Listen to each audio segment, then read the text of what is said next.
ke sini. Siapapun nanti yang drop zone-nya dekat sama alter ego, analisnya pasti bakal mengincar, "Nih Rosemary titiknya di sini, sini, sini," itu bisa jadi lo makan nanti PMSL. Jadi gue ngerasa Rosemary udah harus bisa ngebaca situasi seperti itu. Gue yakin analis-analis nggak bakal bodoh banget untuk membiarkan lo tuh bakal hidup gitu. Ya, dan memang kalau dilihat dari apa yang dimiliki Rosemary potensinya besar sekali kalau ngomongin secara potensi ya. Tapi kan tetap saja potensi ini perlu diasah, potensi ini perlu yang bener untuk bisa ngemolesnya. Kalau yang molesnya gagal, kalau yang molesnya juga nggak sempurna, pada akhirnya potensinya akan sia-sia. Karena kita sudah banyak sekali dari zaman dulu melihat pemain-pemain yang seperti memiliki potensi besar tapi akhirnya tidak menjadi legenda itu sangat banyak dan pada akhirnya juga tidak cukup lama waktunya atau umurnya di PUBG Mobile Indonesia. Kita sangat mengingat waktu itu Genesis Dogma kurang jago apa itu potensinya, sangat luar biasa. Tapi kan yang akhirnya bertahan hanya satu yaitu Satar, Daybot, Nichil, Boom saat disayangkan sudah tidak berada di PUBG Mobile. Kalau si Nichil sih masih kalau si Daybot sih masih di Dewa United tapi untuk Nichil dan juga Boom bahkan sudah tidak bermain PUBG Mobile secara kompetitif lagi.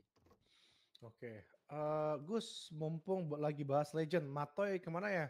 Gue ngerasa dia kan udah punya keluarga ya, jadi kayak fokus sama anak mungkin, kalaupun emang kembali, ya mungkin kayak analis ya. Waktu itu dia di tim mana Ya, terakhir ya? Malaysia terakhir kan? dia ada di Secret. enggak, udah pulang ke Thailand lagi, Vampire dia. Oh, Terakhir Vampire sama Vampire si, siapa tuh satu lagi tuh yang kacamataan? Yang biksu? sama iya, sama Korpai. Korpai. Sama Tapi nggak. Korpai dulu dia terakhir di Vampire tapi sebagai streamer sama kayak Ryzen di Bigetron lah. Jadi Oh, kalau PMSL kan kemarin kan sempat ada ini kan, jadi gede-gedean lomba streamer apa sih? Gede-gedean lomba Elf, streamer. Elfiles. Karena ada partnership, ya karena ada partnership. Jadi tim-tim yang partnership ini wajib untuk nge-restream. Nah, Hmm. restream yang paling gede restreamnya yang paling ramai nanti juga akan ada ya bonus-bonus tambahan lah. Jadi ya para legend-legend ini disuruh streaming. Ryzen kemarin jadi streamer di Bigetron. Nah, Mato itu salah satu yang di Vampire. Oke, oke gitu. Dan ini dari Elfiles, makasih Gus udah yakinin Koet buat beli Federales dan juga Snap. Nggak kayak gitu sebenarnya, nanti gue ceritain. Tapi Kak Gendra dulu Acul, menjadi pemain pertama yang harus dapatin first blood dari Vikings. Tadi Kwanji kalau nggak salah ya, Kwanji yang makin mendekat lagi dari San Martin dan Bin. Maju perlahan ingin membalaskan dendam lagi ke Casper yang paling dekat. Dan juga Ican masih terdeteksi sudah kelihatan di sana bersama Azami. Tapi masih belum ada peluru-peluru yang on point ke mereka. Dan Casper, suara stepnya sedikit mengganggu Bin nampaknya. Dan membuat pemain-pemain kalau dilihat dari minimap, Viking makin regrouping untuk menyusul dari Casper. Bahkan kalau dipantau dari area minimap terpantau dengan jelas sekali pemain-pemain dari tim Viking sudah menyebar dengan begitu luar biasa. Ada satu orang yang berada di seberang dan itu akan menjadi kuncian agar mereka bisa pada akhirnya menjepit dari depan juga dari belakang. Penyeberangan dilakukan cukup berani, terbuka sekali penyeberangan dan ini bukanlah penyeberangan yang direkomendasikan sebenarnya karena tembakan langsung diberikan oleh pemain yang ada di seberang sana. Satu knockdown mungkin saja bisa didapatkan. Oh, ternyata tidak. Beruntung sekali Kak Gendra. Penyeberangan yang beresiko tadi tidak mendapatkan korban atau tidak terjadi korban jatuh di area dari Kak Gendra. Oke tadi ada sudah nampaknya fight jarak dekat pun nggak bakal bisa terhentikan lagi. Dan Kak Gendra pun juga langsung menambah gendera perang makin mendekat lagi ke arah seorang Bin dari Casper. Kalau dia dari Yuzi. Dari seorang Bin makin mendekat lagi pemain-pemain dari Viking, Kwanji dan juga Gosu bakal memberikan bantuan. Ichan coba memaksimalkan kelengahan dari seorang Bin. Ingin mendapatkan lootingan-lootingan begitu saja. Bin harus belajar dari kesalahan yang paling cetek ini. Kesalahan-kesalahan yang tidak perlu melakukan lootingan. Dan langsung Ichan manfaatkan. Tapi kalau dirasa-rasa ke knockdown pertama dengan secara tipis itu Kwanji bisa nge-revive atau tidak mestinya menjadi makanan dari Azami.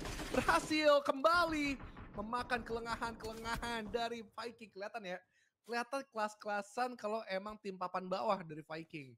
Ini belum apa-apa udah di looting, ini belum apa-apa sepanjang jalan kayak gitu udah nyebrang dan membuat Kak Gendra akhirnya memberikan perlawanan maksimal tapi Face Clan ingin ikut campur. Buat apa?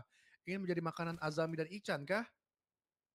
Langsung kabur ternyata, tidak Ya. menuju ke area ini, hanya lewat begitu saja para penggawa dari Faceclan dan lebih fokus untuk mengambil tempat di area dalam dari zona, karena zona terlalu di arah sebelah kiri. Kalau Ya. tadi kita melihat zonanya ada di utara sekali, saat ini ada di kiri sekali, bahkan beberapa tempat di kiri itu tidak bisa diisi lagi karena sudah berada di bukit-bukit kiri dari Miramar. Batasnya kan ada di jalan raya sebelah kiri saja untuk bisa diisi di Miramar. Dan kita menuju ke posisi dari Kagendra lagi-lagi kesempatan mereka untuk bisa memenangkan fight masih terus ditebar. Gosu sebenarnya pemain-pemain yang diisi atau yang mengisi Viking bukanlah pemain sembarangan karena isinya adalah pemain-pemain yang juga cukup banyak melalang buana di skena kompetisi PUBG Mobile Southeast Asia. Sebut saja Gosu yang sudah mendapatkan satu knockdown menuju ke Ichan, tapi untungnya berada di compound, berada di apartemen kuning sehingga revive masih sangat mungkin terjadi. Oke, kalau kayak begitu dan juga ada dari fans Semnai nih, Irwan Masrun. Kenny dengan adiknya tak function. We want Yuhai X Mika. Oke, Bang Irwan, mungkin saya sampaikan di sini mungkin karena playoff. Jadi apapun rosternya itu mereka coba pasangkan siapa ya chemistry yang paling dapat. Sisanya mungkin nanti di grand final untuk Ruthless ini baru mereka bisa bermain strategi. Jadi so far ini adalah pilihan yang tepat menurutku siapapun itu dipasangkan. Jadi coach itu bakal mengerti bagaimana starting for untuk PMSL itu siapa yang bakal diturunkan. That's it. Apalagi nih Ya, uji coba memang Matoy. perlu dilakukan sebelum nanti Ini di PMSL atas karena ring. kembali PMSL itu waktunya singkat sehingga nggak bisa lagi uji coba di PMSL. Kalau mau uji coba ya sekarang, dan kalau memang ada line up yang terasa aneh itu adalah bagian dari uji coba yang sedang mereka lakukan untuk PMSL nanti langsung 100% dari detik pertama. Oke, dan ya masalah-masalah bursa transfer itu ada di konten gue guys. Junior oh tuh, gue ngomong sendiri setengah jam nggak berasa. Kasihan tuh editornya Mas Bowo. Dia ngomong ngeliatin celotehan gue dong tuh setengah jam. Ada kayak podcast sendiri. Terus apa lagi nih? Kemarin Matoy di Tem. Oh, ya kalau emang kayak gitu terima kasih informasinya ya. Gue Keren di tunggu tem. beritanya Gus. L-Files, liatin tuh gue setengah jam ngoceh tuh bagian Bigetron. Terus semuanya gue ceritain dari tahun gue nggak ngerti sih. Yang gue ngerti tuh RRQ, Bigetron, Boom juga gue nggak ngerti. Datengin Zero, tapi yang pasti memang kalau datengin Zero sih mestinya tidak perlu bersusah-susah ria untuk Boom.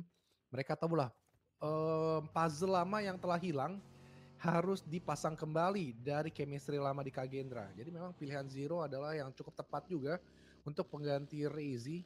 Kalau memang Frenzy itu dijadikan IGL, orang belakang tarik mundur. Oh, gue pikir Alter Ego. Alter Ego, respect prediction from production team.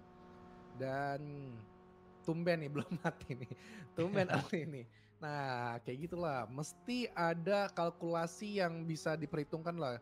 Masa ikutan turnamen playoff lebih banyak mati early-nya? Ya gue ngerti memang kayak playoff tidak terlalu serius-serius banget. Tetapi ada 1-2 gameplay yang menurut gue juga mesti diruncingin gitu. Oke, Dan dan kalau oh ya, dilihat dari si Alter Ego, kalau mereka terus mengulang seperti ini pada ujungnya kan mereka nggak bisa 16 besar. Kalau nggak bisa 16 besar juga pada akhirnya nggak bisa menuju ke grand final. Jadi ya walaupun mencoba banyak hal tapi tetap saja minimal-minimal 16 besar. Jangan sampai keluar dari itu. minimal-minimal ya. Oke, The Xavier, Lamborghini, nama yang tidak ada dan dikosongkan melawan tim dari Thailand Tam. Noah, kakinya mestinya kelihatan itu, kelihatan banget, betis.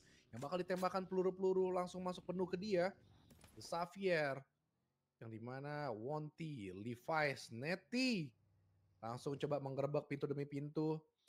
Satu spekulasi mereka, tebakan mereka untuk Noah, adakah player-player tem yang lain juga ada di badan mereka, tetapi Bright sudah diketahui posisinya langsung dipecahkan pintunya karena PUBG Mobile mempunyai pintu yang bisa ditutup buka.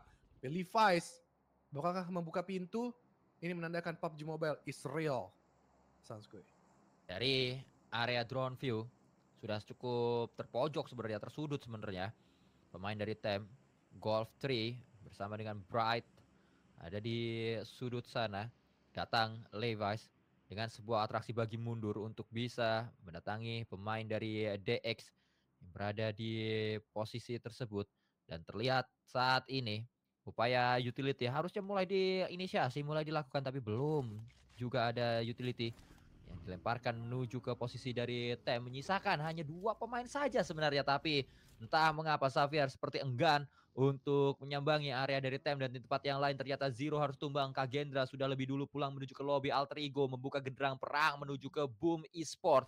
Alter Ego masih dengan taji yang mereka janjikan, masih dengan Ares yang mereka coba untuk bangkitkan kembali, bangkit dengan fight demi fight yang akan dimenangkan. 1 knockdown tadi dan elimination nampaknya belum masuk karena Zero jaraknya agak jauh kayaknya, sehingga belum langsung menjadi confirm menuju ke Alter Ego, tapi zona sudah terpantau dekat dengan banyak sekali tim yang akhirnya menuju ke sisi area kiri.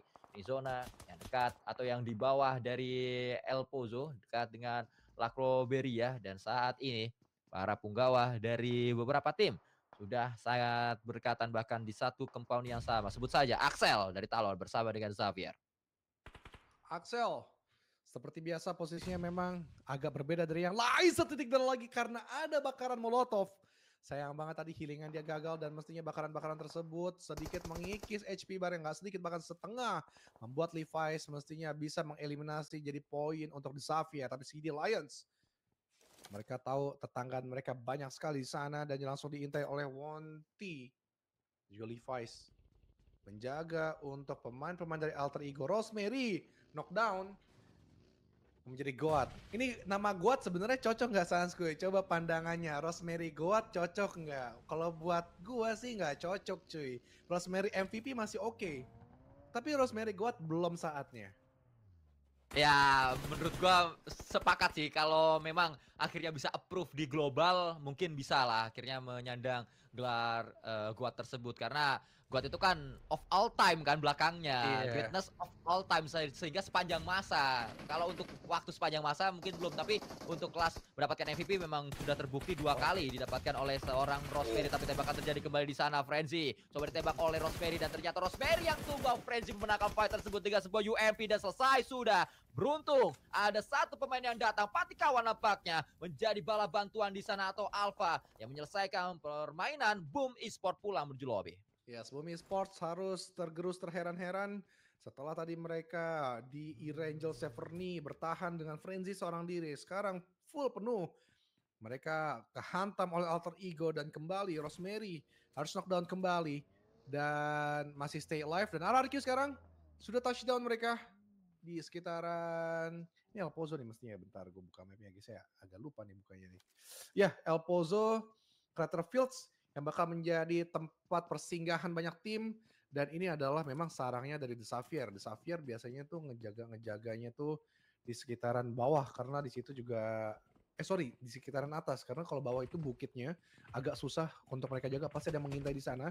Dan kalau dilihat-lihat sih Alter Ego agak kontrol di atas dan RRQ untuk lebih memilih nge-screening tempat-tempat dari sarangnya The Xavier. Coba diteliti dan lapar pun juga sudah tidak ada, bermain 3 orang pasif banget, elimnya sedikit banget baru bergeraknya di awal-awal. Dan ya ke Tem Entertainment yang sudah menyiapkan satu siasat tembakan Bright TH yang bisa dapatkan Hazel, membuat terkejut, dan juga ada tembakan susulan yang bakal dilemparkan dari Genfos dan juga Derpeko gagal. Bright TH bisakah mengabsensi kembali seorang Genfos dan berhasil Genfos memberikan covering up. Golf 3 mestinya bisa ikut menyusul dan masih salah sasaran ke sebelah kanan, tidak ada damage yang masuk dan masih bisa nge-revive. Beruntung 3 player akan aktif kembali dari RRQ. Dan di bawah Team Secret dengan gemuruh-gemuruh tersebut, dengan pembacaan sisi fit, mestinya mereka bergerak dan mereka tahu ada 2 pemain yang sedang terjatuh dan ada 1 yang sudah di finishing. Golf 3 mendengar suara gemuruh tersebut ada di bawah, membuat dia membatalkan angle-nya ke arah tim RRQ. Wah, push sedang dibangun saat ini. Naik 1 tangga, 2 tangga, 1 lantai menuju lantai yang lebih tinggi lagi. Terus mengincar pemain yang berada di ujung sana dari TM Entertainment. Menyisakan yang terakhir, RRQ tidak ingin ketinggalan berada di area bawah. Sudah mulai masuk semuanya menuju ke area El Pozo. Yang masih ada di luar adalah Magna. Seperti yang dikatakan oleh Junior bahwa tim yang masih lengkap dengan 4 pemain seringkali elimnya memang sedikit karena bermain dengan pasif. Itulah yang coba digambarkan oleh Magna. Karena memang mereka masih dengan 4 pemain tapi baru 3 eliminasi saja. Tapi akhirnya Tem mendapatkan 1 pemain dari Alter Ego. Patikawa tumbang. Alpha harus melakukan sebuah healing terlebih dahulu. Namun saya curiga Alpha tidak punya healing lagi dan Alpha tumbang. Patikawa menjadi confirm elimination. Alter Ego menyisakan 1 pemain di ujung sana, itu adalah Rosemary God. Oke. Rosemary gue bakal coba jauhi dan Magna Kim. Kill tadi tembakannya juga cukup dalam ke arah Rosemary, tapi mereka bermain 2 orang saja. Alpha 7 juga Patikawa. Mereka harus tuntas di tangan dari Vampire yang ada di atas, terus juga melihat bagaimana Magna Esports agak mengendurkan serangan mereka. Magna setelah mereka tadi sudah menyantap pemain-pemain dari Alter Ego, tapi Alter Ego akhirnya mereka tahu tersandwich. Rosemary dan juga Badru mengambil decisions untuk cabut perhelatan dari antara Magna dan juga Vampire. Tapi Frankie terpantau oleh Point Donkey. Point Donkey adu tembak bersama Genfos. Kepala mengenai kepala dari Vexi pun juga akhirnya yang menang mental. Vexi dan Genfos mungkin udah ada beberapa face dan juga helm yang sudah tergerus karena memang tadi ada Tem yang menembaki ke mereka. Zeta coba mengambil sisi angle yang paling tinggi, melihat lagi dari radar-radar yang banyak sekali tembakan yang bergemuruh di El Pozo ini, dan membuat dari Sapphire agak kelimpungan menyambut kedatangan tamu-tamu mereka. Kiri CD Alliance, tengah ada tim Secret RRQ juga makin mendekat. Point Donkey pun juga penuh. Ternyata dari tim The Sapphire tidak mengakukan nama mereka sebagai warga tetap di El Pozo, Sanskoy. Ya, saya cukup penasaran ya nanti sepak terjang dari tim Secret akan seperti apa dengan adanya Frankie yang berada di tim tersebut. Kalau sampai Frankie masih tetap menjadi andalan dan dia bisa perform bersama dengan tim Secret, berarti ini proof bahwa siapapun yang rehat dari PUBG Mobile akan balik dengan cukup baik kalau memang dia mau tryhard lagi bermain di e-sport PUBG Mobile. Dan kita melihat saat ini 1 knockdown didapatkan oleh RRQ karena di tahun kemarin 2024 Frankie nggak main sama sekali. Bayangkan tidak bermain sama sekali di skena kompetisi, tapi kalau sampai 2025 tetap gacor, ya ini akan jadi satu hipotesa yang menurut saya baik untuk dibahas ke depannya nanti. Kira-kira dari tim RRQ, mereka masih coba melakukan screening aja dengan kehilangan 2 playernya. Genfos juga dengan Hazel dari Point Donkey nyantai. Kalau tipikal Point Donkey emang nyantai. Dia nunggu stage 6, stage 7 baru mereka melakukan aksi-aksi yang gencarnya. Tapi dari Vampire, mereka ini jarang sekali tim yang mengamankan compound. Selalu open field yang menjadi pilihan sekalipun bermain 2 player, dan itu terbukti di Miramar game yang kedua. Mereka dengan Tony K dan juga Morman, kalau nggak salah gue juga bermain di open field tetap menatap. Dan juga bagaimana dari Osja TH sesama Thailand saling menyerang satu sama lain. Face Clan masih ada pemain yang tersisa, Red Bull Eva yang menjadi korban yang harus di take down. Tapi Secret memilih untuk melakukan looting. Ini orang kenapa dah dapetin take down, kenok langsung di looting. Buru-buru amat dan nggak bisa nyantui dulu. Lihat dulu kanan kiri biar aman. Setelah semuanya finish, nah tuh Dead Guy kelihatan tembak Secret, tembak bukan looting. Dan akhirnya Dead Guy 4 berhasil untuk bersembunyi, Sanskoy. Kehilangan momentum, kehilangan beberapa detik yang berbahaya tadi, yang sangat berharga. Dan kalau kita lihat, inilah dia, Gewi mempersiapkan sebuah M4, namun tetap saja Dead Guy 4 tertembak dari area yang tidak diduga-duga. Justru Yoru yang memanfaatkan situasi tersebut dari area yang cukup jauh. Yoru, matanya, mata Lang mengalahkan mata Najwa. Tadi Exol ya, sayang ya nggak bisa ngelakuin regrouping, memang terjepit dari banyak tim dan juga banyak player. Mengandalkan 3 lagi dan lagi, selalu banyak ya kehilangan satu karena ini mungkin salah satu faktor drop zone mereka di early. Mereka melakukan split, jadi ada aja satu yang keculik. Dan Morman yang ternyata harus keculik oleh Raser Jawa yang sudah dapetin 2 total eliminasi. Magna melakukan agresi mereka ke sisi atas ataupun utara circle dengan eliminasi perlahan namun pasti, dan masih tetap haus ingin dapetin poin tambahan. Mungkin karena Vampire yang terus berada di atas, mereka menjajaki bukit demi bukit, dan Tony K agak kebingungan mau ngincer Alter Ego di kanan atau Magna di sebelah kiri. Tapi VPE yang swaps maksud gue mengambil sisi lain, dan Rosemary Gold terjatuh oleh Osja, dan Chopper mengambil kesempatan tersebut dan menyisakan Badru yang gak bakal bisa melakukan apa-apa karena di depan Badru rame banget tim yang masih stay alive dengan 4 player mereka. Tapi Morman jadi korban ataupun tumbal proyek dari Vampire. Dan Secret bakal dideteksi di sebelah kanan dari seorang Tony K yang masih jauh jangkauan granatnya Sanskui. Sudah dilemparkan granat pertama tadi oleh seorang Tony K. Tidak akan menghasilkan apapun. Namun tetap saja Alter Ego lagi-lagi keculik satu persatu pemain-pemain mereka dan sudah hanya menyisakan satu yang terakhir. Pemain dari Osja, Gewi, sempat berada di PMGC 2021 waktu itu. Saat ini bersama dengan Osja coba merajut kembali karirnya di dunia e-sport PUBG Mobile. Tonike, Vampire berada di posisi yang sebenarnya nyaman sekali karena mereka masih terlalu dekat untuk menuju ke area dalam safe zone sehingga bisa berlama-lama di tempat tersebut dan juga bisa seperti satpam zona membatasi pergerakan lawan-lawan yang mencoba datang ke arahnya, tapi di tempat yang berbeda. Secret bermain dengan begitu luar biasa, satu granat yang mencoba untuk menumbangkan pemain dari RRQ. Revive harus dilakukan, Genfos menjadi last man standing. Genfos ketahuan, Trang akan melakukan tembakan, bukan Trang yang melakukannya, justru dari arah yang lain. JK menyelesaikan semua pemain dari RRQ, hanya 1 poin saja untuk match kali ini. Yes, Trump memberikan kesilauan untuk pemain-pemain RRQ sehingga memang vision mereka langsung ditutup dengan eliminasi granat ataupun peluru-peluru ke arah depan. Tapi Talon coba bergerak, coba dikomitin oleh pemain dari The Xavier. Lamborghini hanya dapat satunya. Yori cukup apa, tapi Linux bakal berlanjut dan berhasil touchdown.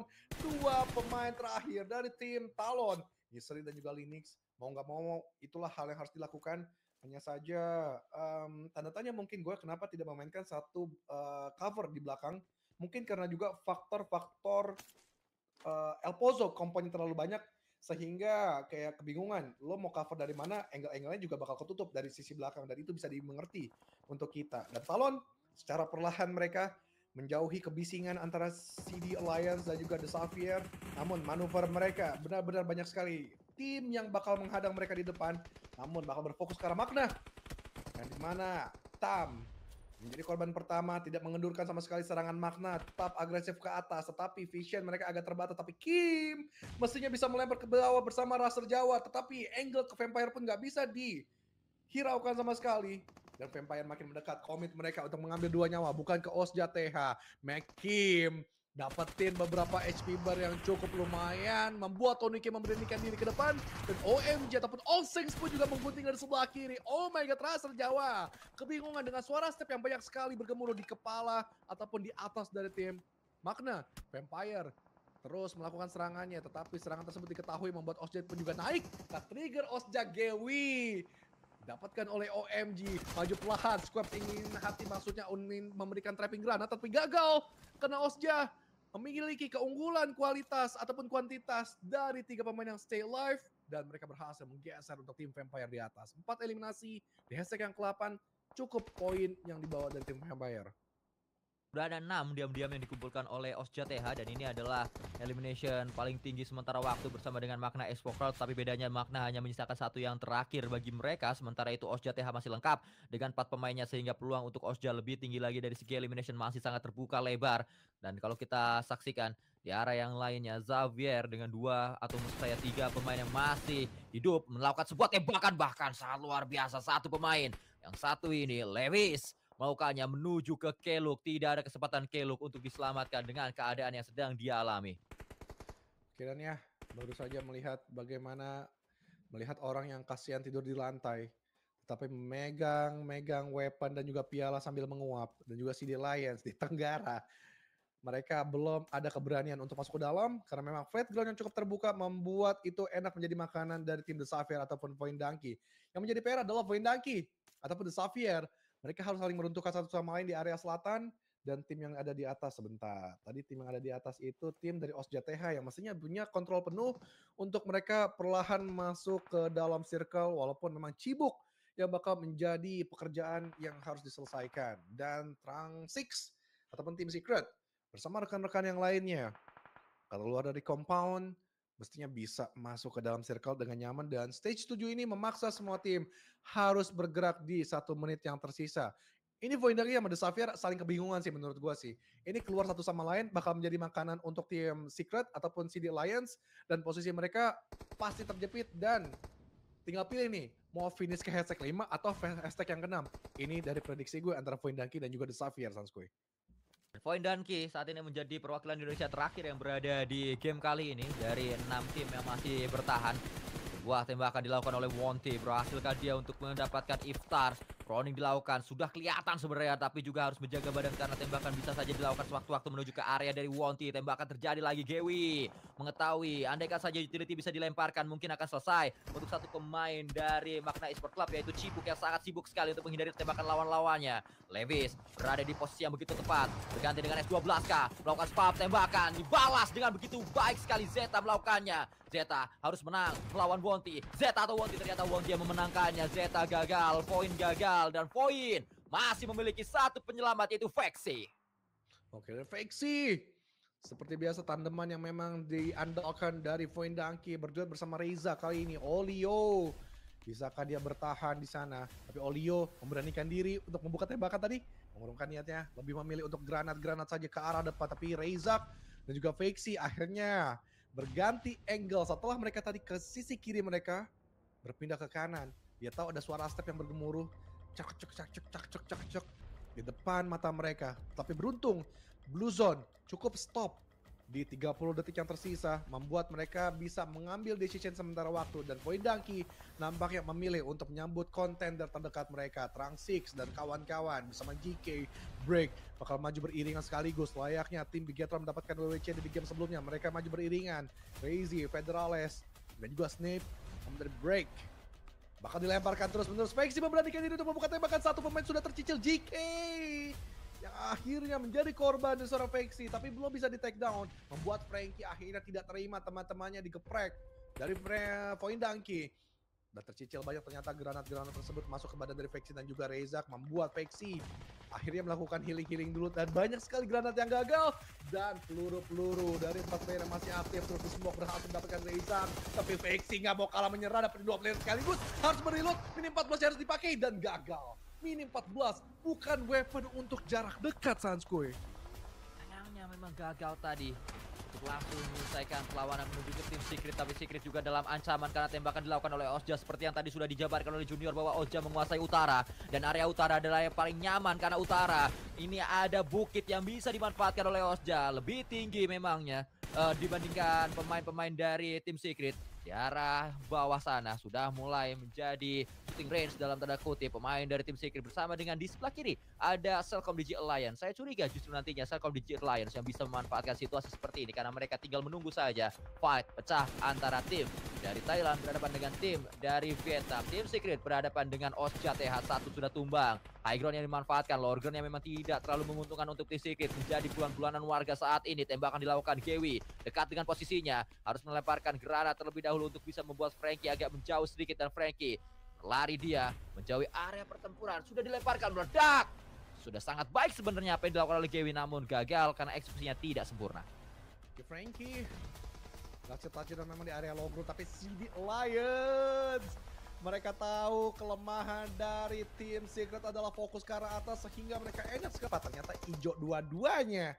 Hijau dua-duanya membuat pusing 7 keliling, tapi kalau dari segi posisi memang kontrol penuh ada di Ozja TH dan CD Alliance terjepit. Ditambah mereka juga minim sekali smoke yang harus dibuka. Tapi Kasim memberanikan diri bersama Adik Kluk dan Iftar mencoba menjaga dari area bawah, karena ada satu pemain yang nge-flank dari Ozja PH yang ada ke bawah. Tapi Secret coba memberanikan diri, berhasil ditumbangkan dari seorang Kasim dengan DBS-nya, bahkan dari Gewi bisa memberikan keadaannya. Juga ada jump shoot dari Chopper ke sisi bawah, membuat Ozja akhirnya menggenggam WWC ini. Winner chicken dinner didapatkan oleh Ozja TH, ini membuat match pertama, match kedua, dan juga match keempat.